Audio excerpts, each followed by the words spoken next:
when I stopped you, your license plate expired back in March. There. What's a good address for you? I have a little phrase I use. Officer, I understand your position in this. However, in the advice of counsel, I've been instructed not to answer any questions pursuant to Salinas versus Texas and required to immediately raise Fifth Amendment protections. I don't answer questions.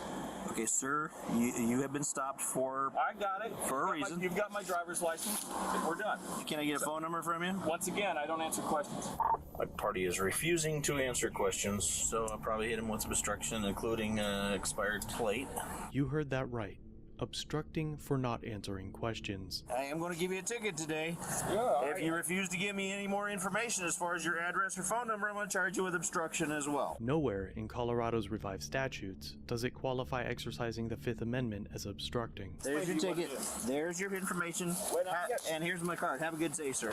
David fought the charges in court and beat both. Now this clip is really wild, because what you're seeing right there is somebody in a Trump hat demanding to see a lawyer before answering a question to a police officer. And in response, the police officer threw obstruction charges on him. Now this video claims that he beat the charges, and I have no reason to doubt that. But let's really analyze what's going on here. You see, this is a very common thread among right-wingers. When they see police officers killing innocent black men, they're the first to go out of their way to say, "Back the blue." But then, whenever anything is happening like them getting a parking ticket, or a speeding ticket, or really any kind of ticket, then all of a sudden they're outraged about overreach and the tyrannical government. And that really reveals what they're thinking. They are saying that they believe that police officers exist to harass black and brown people, and that police aren't supposed to do anything that could even mildly inconvenience white Republicans. And it's very telling, because you know what? Let's have a really interesting conversation here. On some level, you'd think that this person on the right would want the same thing that people on the left want. That if he was some sort of consistent person, he would say, oh yeah, well obviously we need to, demilitarize the police, and we need to have reforms in place, or maybe even defund the police, because we have too many police officers right now, and they're really just spending all their time bothering everybody. But I'm gonna go ahead on a guess, and I'm gonna make the assumption, to be fair, it is an assumption,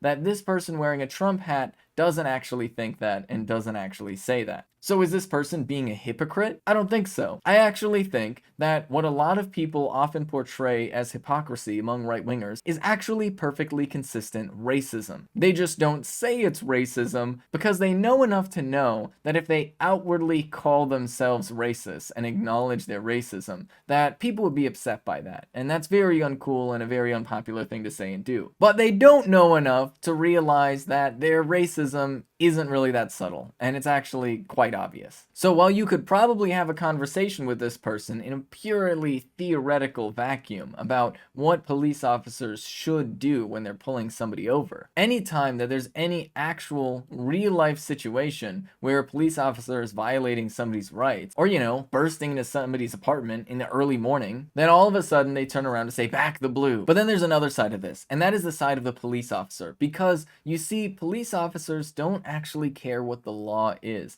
The reality about police officers is they do, on some level, believe that their word is the law, and that you're just supposed to obey whatever a police officer says, no matter what, right? And that creates this huge cultural problem within police department, where anytime there's any disagreement about the type of situation that's occurring, then all of a sudden the police will go out of their way to escalate things and to throw on additional charges, because in some sense, they do just believe that it is illegal to disagree with them. That's why they threw an obstruction charge on this person when he was just asking to see a lawyer. And that really just goes to show how impatient these police officers are comfortable being, when in actuality, police officers should be, by their job, some of the most patient people out there. Theoretically, if their job is to interact with the public and keep people safe, they should be focused on de-escalating situations and listening and understanding situations that are ongoing. But instead of doing that, it's much easier to just use your badge and gun to not listen to people, declare that you know exactly what's going on, arrest somebody, and then move on to the next case. And that is exactly the culture that is supported by police departments around the country, and that is exactly why we do need to defund the police and replace police officers, that is to say people with badges and guns,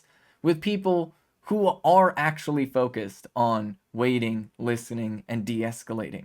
Because most situations that a police officer is responding to don't actually require somebody with a gun. This is Ben Carollo with Rebel Headquarters. You can catch my show Galaxy Brain on the Young Turks Twitch channel every Friday at 4 p.m. Eastern Time.